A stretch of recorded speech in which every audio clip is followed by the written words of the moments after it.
अस्सलाम वालेकुम dear students. ये हमारा लेक्चर नंबर 4 है। इसमें हम प्रोग्रामिंग बेसिक्स के बारे में डिस्कस करेंगे, सिंटैक्स और कीवर्ड्स के बारे में डिस्कस करेंगे।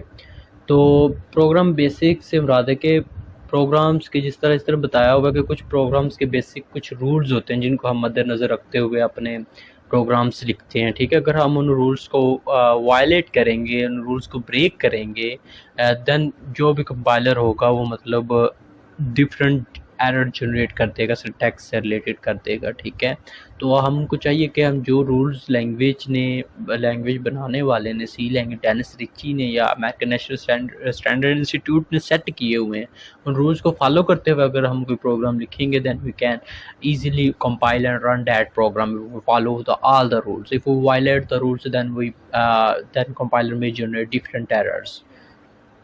ठीक है, तो सबसे पहले तो सिंटैक्स को देखते हैं। ठीक है, अब देखें, जिस तरह आपको फॉर एग्जांपल मैं इंग्लिश का कह दूं कि आपने पास्ट इंडेफिनिट का सेंटेंस बनाना है, तो आप उसके रूल्स को मद्देनज़र रखते हुए, जैसे कि सेकंड फॉर्म आती है तो आप सेकंड फॉर्म को यूज़ करते हुए सेंटेंस बनाएंगे।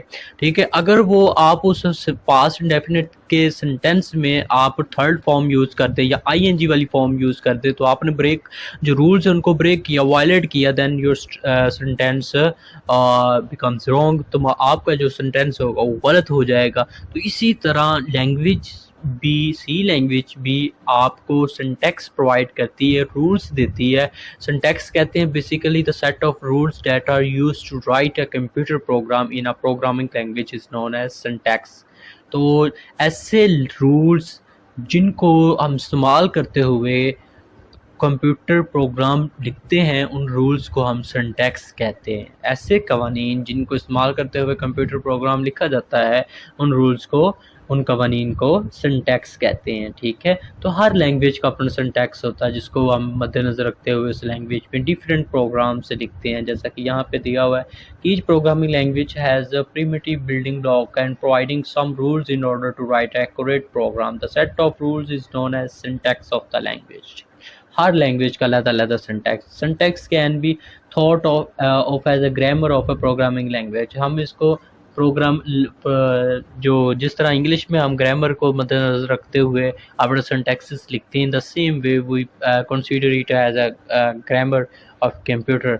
ठीक है, कंप्यूटर लैंग्वेज के हम ग्रामर इसको कंसीडर कर सकते हैं। While programming if proper syntax और rules of programming language are not followed, अगर हम उन सिंटैक्स को फॉलो, उन कवानीन को फॉलो नहीं करेंगे तो कंपाइलर जो होगा वो हमारा एरर जनरेट कर देगा, सिंटैक्स एरर जनरेट कर देगा और उस प्रोग्राम को रन ही नहीं करेगा जब तक हम उसको फुली एरर रिमूव करके कंपाइल नहीं कर देते। ठीक है, उसको कंपाइल भी नहीं करेगा। ठीक है, तो ये आपने बात याद रखनी है। तो सिंटैक्स की अगर आप दूसरी कोई डेफिनेशन करना चाहते हैं तो आप यहाँ से कर सकते हैं। ठीक है, डेफिनेशन ये भी बनाई हुई वो भी ठीक है। Set of rules that are used to write a computer program in programming language is called syntax. If we violate the rules, then compiler will generate error and can't compile the program.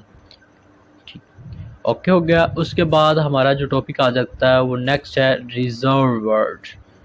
Reserve word देखो,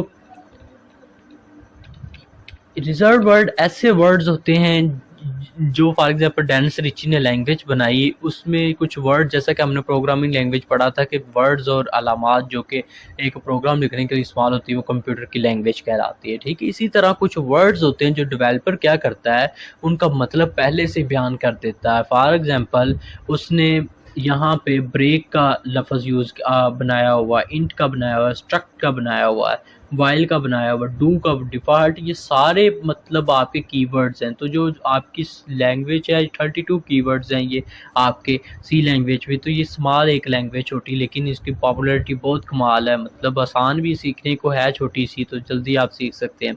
तो reserve word दूसरा नाम इसका reserve word और keywords भी इसको कहते हैं। तो ये ऐसे अल्फाज होते हैं जो कि लैंग्वेज बनाने वाला इनका मतलब पहले से ही डिफ़ाइन कर देता है कि अगर आपने लूप यूज़ करना है तो फार को यूज़ करना है। ठीक है, फार कीवर्ड को यूज़ करना है, वॉइल को यूज़ करना है। ठीक है, वॉइल को यूज़ करना है और यहाँ पे फार भी दिया होगा उसको भी यूज़ करना है। ठीक है, और वॉइल भी यहाँ पे दिया होगा। ठीक है, डू वॉइल भी। और यहाँ पे ये जो फॉर एग्जांपल अगर आपने डाटा टाइप्स आगे हम पढ़ेंगे, अगर उसको यूज़ करना है तो इंट, डबल, लॉन्ग, ये सारी इसकी हैं। ठीक है, तो ये सारे मतलब कीवर्ड्स दिए हुए हैं जिनका मकसद अलग-अलग है, मतलब इनका मकसद पहले से डिफ़ाइन कर दिया कि अगर आपने गो टू यूज़ करना मतलब प्रोग्राम को एक कंट्रोल को एक ही पोर्शन यानी यहाँ से यहाँ तक भेजना है तो आपने गो टू यूज़ करना है। अगर आपने फ़ैसला लगाना है, इफ़ कहते हैं अगर या अगर, मतलब अगर आपने फ़ैसला करना है तो इफ़ को यूज़ करना है, ठीक है।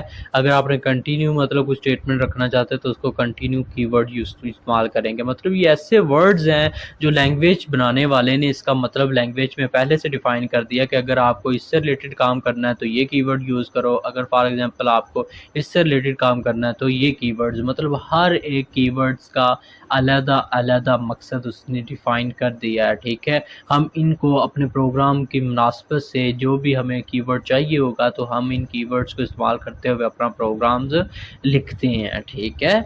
तो यहाँ तक के लिए इतना ही काफ़ी था। तो आपने जो इसका डेफिनेशन याद करनी है बोर्ड के पॉइंट ऑफ से, एग्ज़ाम के पॉइंट ऑफ से भी है, तो वो और एक बात और याद रखनी है कि अगर प्रोग्रामर इनकी मतलब डिफ़ाइन चेंज करेगा, इनका मतलब जो मकसद बयान कर रहा है उसको चेंज करेगा तो कंपाइलर आपका सिंटैक्स एरर जनरेट कर देगा। तो यहाँ तक आप कर सकते हैं, अगर यहाँ तक नहीं करना तो यहाँ तक कर लो, ठीक है। यहाँ तक करना चाहते हो तो वेल एंड गुड हो जाएगा। आज के लिए इतना ही काफ़ी था, अपना ख्याल रखिएगा, टेक केयर।